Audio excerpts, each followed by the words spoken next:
The Africa Twin Touratech version motorcycle, getting first impressions and just getting a feel for it. Yep, we've been riding the gravel roads and trails around here in the Black Forest of southern Germany, and we've had quite a nice afternoon, haven't we? It's been fantastic. So what do you think of the bike so far?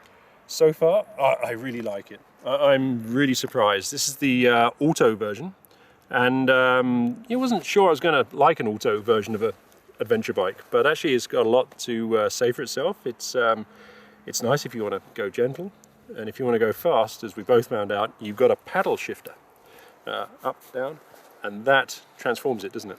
Yeah, the paddle shifter was a game changer. You know, I was riding the bike, it was an automatic, it felt kind of funny, like it was always in the wrong gear, and then Jonathan pointed out the paddle shifters. So you can hit the minus sign, it'll downshift, that gets the RPMs where you want it.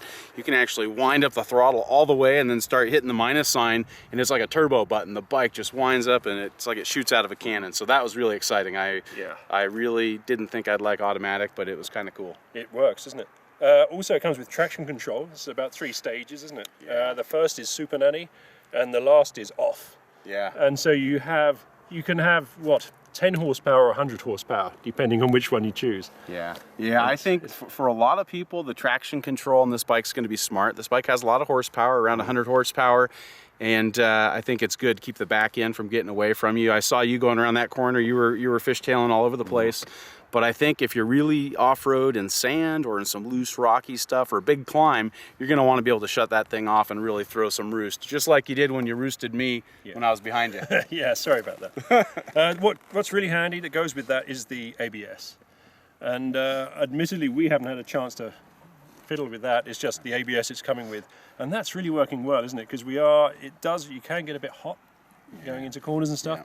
And it's pinning it quite nicely, isn't it? It's giving you an assured braking. We're riding a bike without ABS. Yeah. And it's really hard riding that after riding this, isn't it? Yeah.